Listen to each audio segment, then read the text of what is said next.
أعوذ بالله من الشيطان الرجيم بسم الله الرحمن الرحيم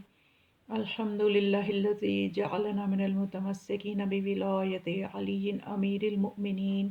وأولاده الطاهرين الصلاة والسلام على سيدنا ونبينا أبي القاسم محمد صلی اللہ علیہ وآلہ وسلم۔ انسان کا معاملات میں کتنا اختیار ہے اور کتنا نہیں ہے، اس حوالے سے میں نے ایک ویڈیو پہلے بھی اپلوڈ کی ہے، اس کا لنک اینڈ سکرین پہ آ جائے گا۔ تو اس کے کچھ پارٹس رہ گئے تھے جو میرا آپ سے وعدہ تھا کہ میں اس پہ ایک ایک کر کے ویڈیو بناؤں گی۔ اس حدیث کے حوالے سے کہ جو حدیث میں نے پیش کی تھی جس میں نبی اکرم صلی اللہ علیہ وآلہ وسلم نے یہ بتایا کہ جو کام بندے کے کرنے کے ہیں اور جو کام خدا کے کرنے کے ہیں، کیونکہ مکتب آل محمد علیہ السلام سے تعلق رکھنے والوں کا یہ عقیدہ ہے علوم آل محمد علیہ السلام کی روشنی میں کہ انسان نہ تو مجبور پیدا کیا گیا ہے اور نہ ہی ایسا با اختیار پیدا کیا گیا ہے کہ اللہ نے ہر چیز اس کے سپرد کر کے تو پھر اللہ کا کوئی دخل ہی نہ ہو اس کے معاملات میں۔ ایسا نہیں ہے، بلکہ امر بین الامرین ہے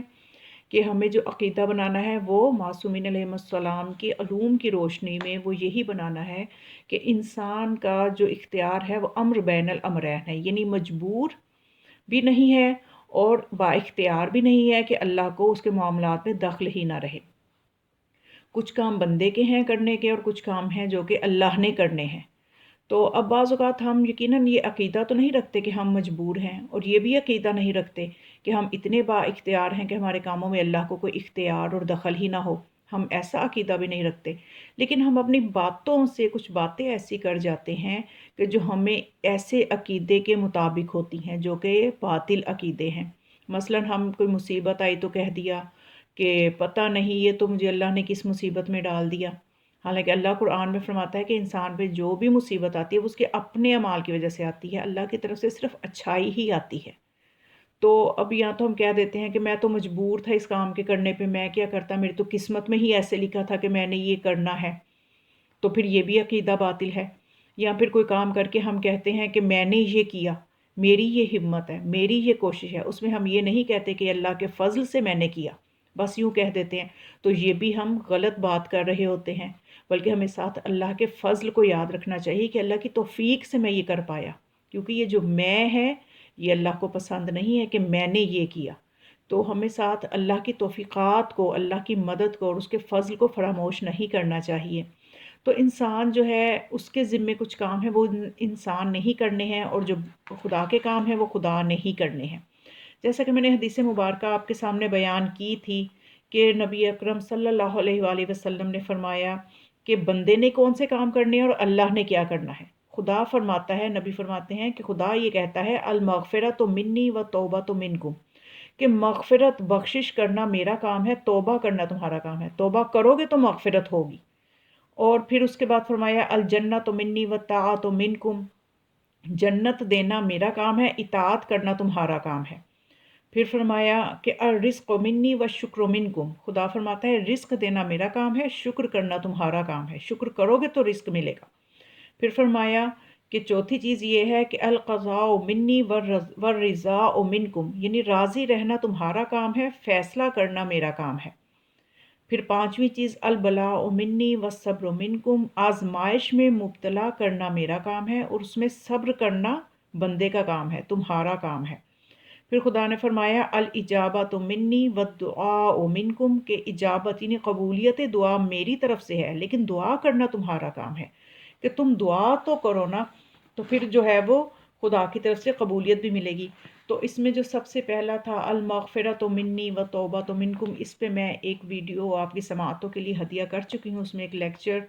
اس کا لنک جو ہے وہ اینڈ سکرین پہ آ جائے گا، آپ ضرور وہ بھی سنیے گا جنہوں نے نہیں سنی۔ آج ہم دوسری چیز پہ بات کریں گے جس میں خدا فرماتا ہے الجنۃ منی،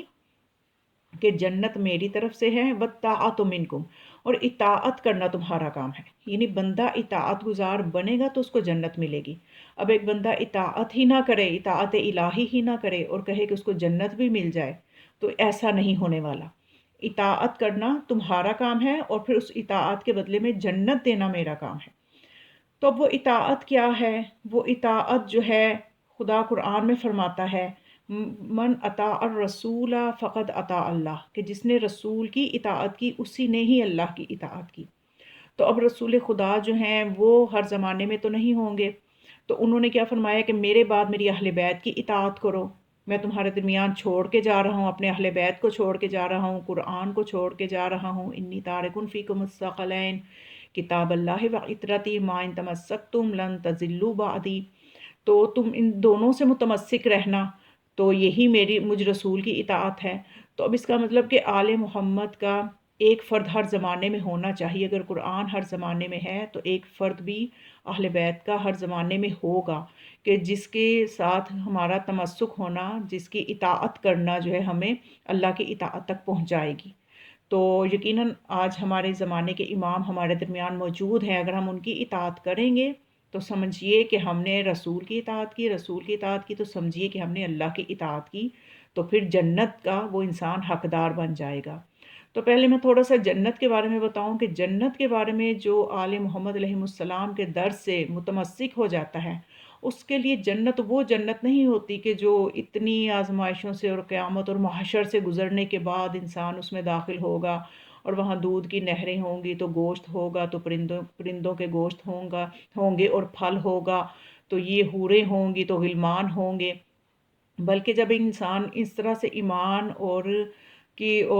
عمل کی بلند منزل اور کمال تک پہنچ جاتا ہے، تو یہ چیزیں اس کے لیے اتنا کشش کا باعث نہیں رہتی، بلکہ اس کے لیے تو خدا کی خوشنودی میں ہی سب سے زیادہ کشش ہوتی ہے۔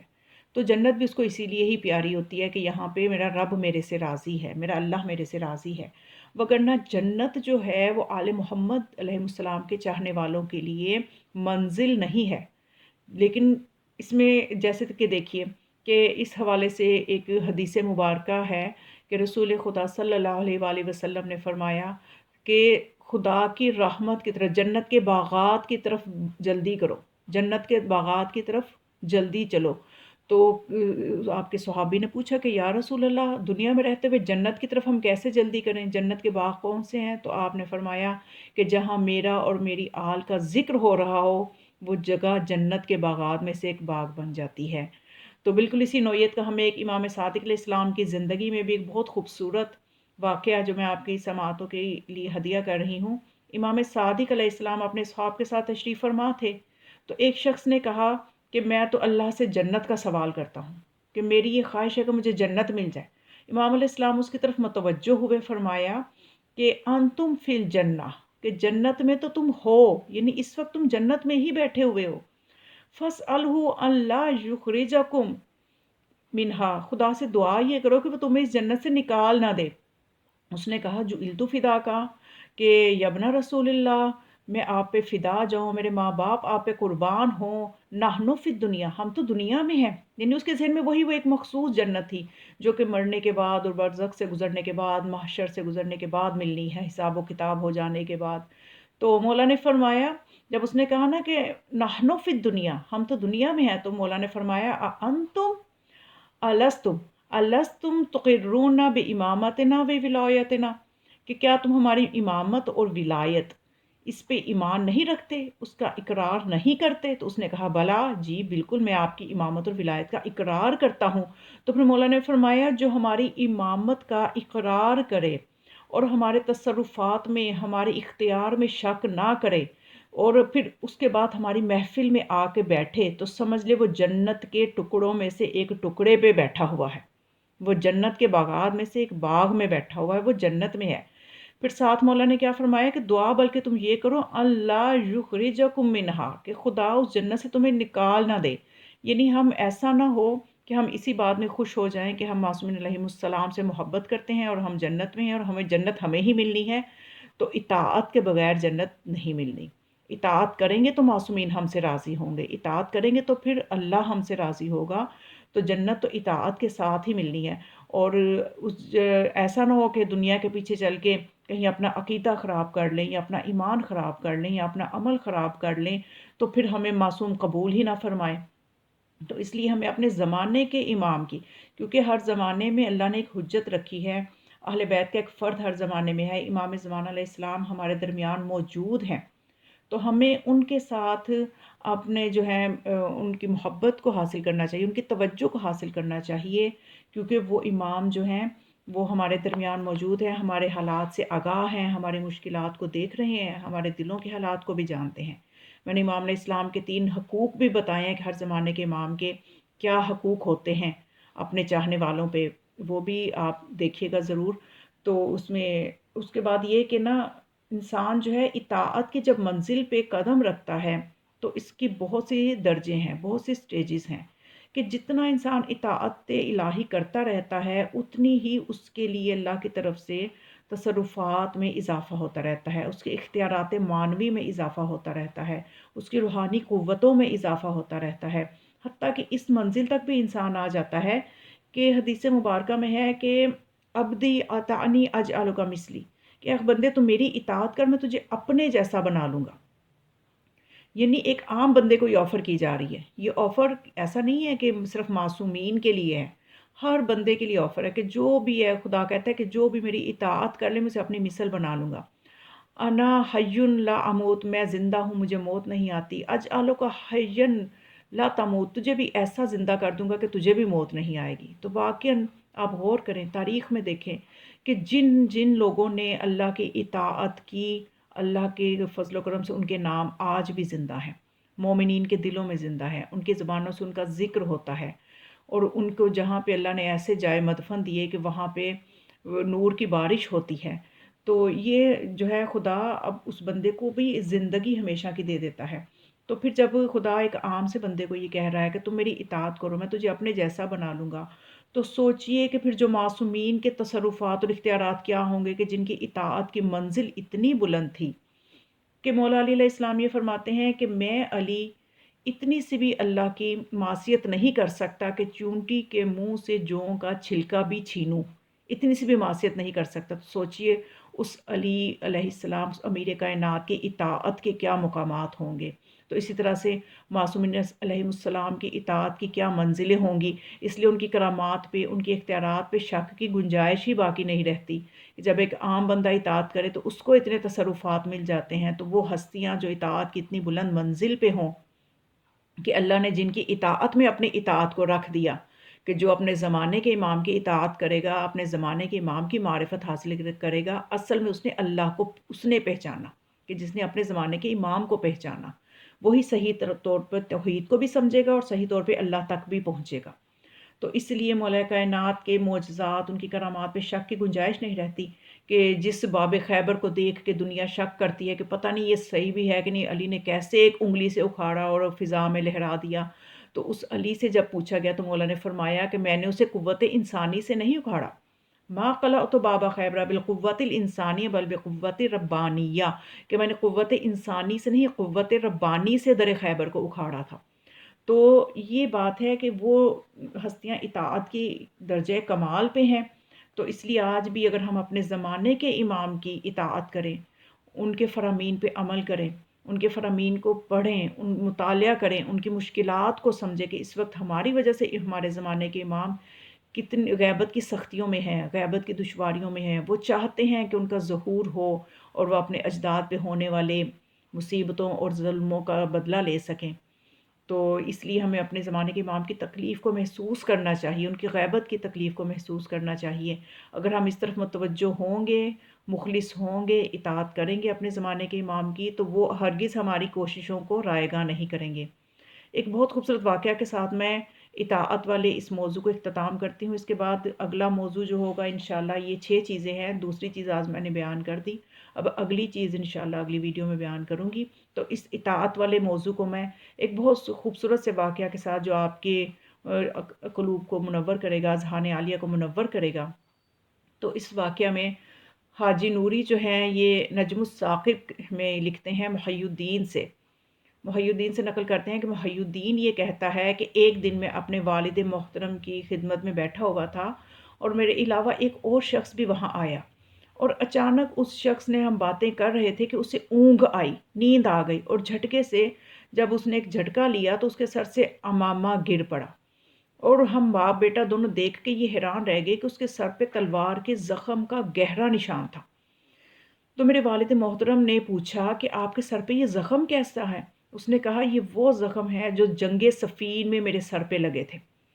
تو میرے والد، وہ محی الدین کہتے ہیں کہ میرے والد محترم نے حیران ہو کے کہا جنگ صفین تو حضرت امیر المومنین علی بن ابی طالب علیہ السلام کے زمانہ میں ہوئی تھی،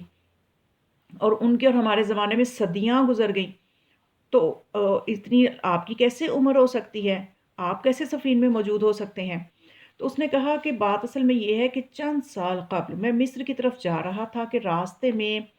ایک غیر قبیلہ، یعنی جو کہ مسلک آل محمد کا محب نہیں تھا، اس قبیلے کا ایک بندہ، وہ کہتا ہے کہ وہ میرے ساتھ ہم سفر ہو گیا۔ ہم دونوں اکٹھے سفر کر رہے تھے، باتوں میں مصروف تھے، یہاں تک کہ جنگ صفین کا ذکر ہوا۔ تو اس نے کہا کہ اگر میں جنگ صفین میں، اس شخص نے جو کہ آل محمد کا چاہنے والا نہیں تھا، دشمن تھا ان کا، تو اس نے کہا اگر میں جنگ صفین میں ہوتا تو اپنی تلوار علی اور ان کے ساتھیوں کے خون سے سیراب کرتا۔ اس پر یہ شخص کہتا ہے کہ میں نے کہا کہ اگر میں اس وقت موجود ہوتا تو اپنی تلوار حاکم شام معاویہ اور اس کے مددگاروں کے خون سے سیراب کرتا۔ یہ سن کر وہ بہت غصے میں آ گیا اور سختی سے بولا کہ اس وقت تم اور میں علی کے ساتھیوں اور حاکم شام کے مددگار اور علی کے مددگار ہم آمنے سامنے ہیں، تو ہم اپنے جذبات کا عملی اظہار کر لیتے ہیں۔ یہ کہتے ہی اس نے تلوار نیام سے کھینچ لی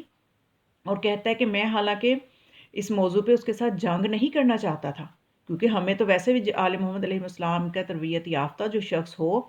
جو ان کے قریب ہو، تو جنگ میں پہل کی اجازت نہیں ہوتی ہمیں۔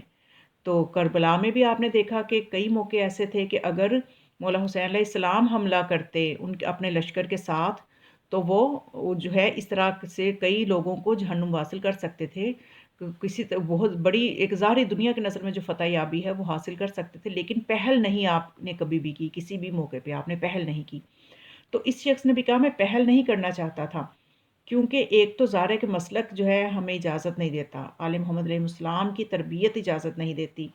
تو دوسری بات یہ کہ وہ شخص جو تھا دیکھنے میں بھی بھاری بھرکم تھا، میرے مطلب میری حساب سے میرے نسبت وہ بہت زیادہ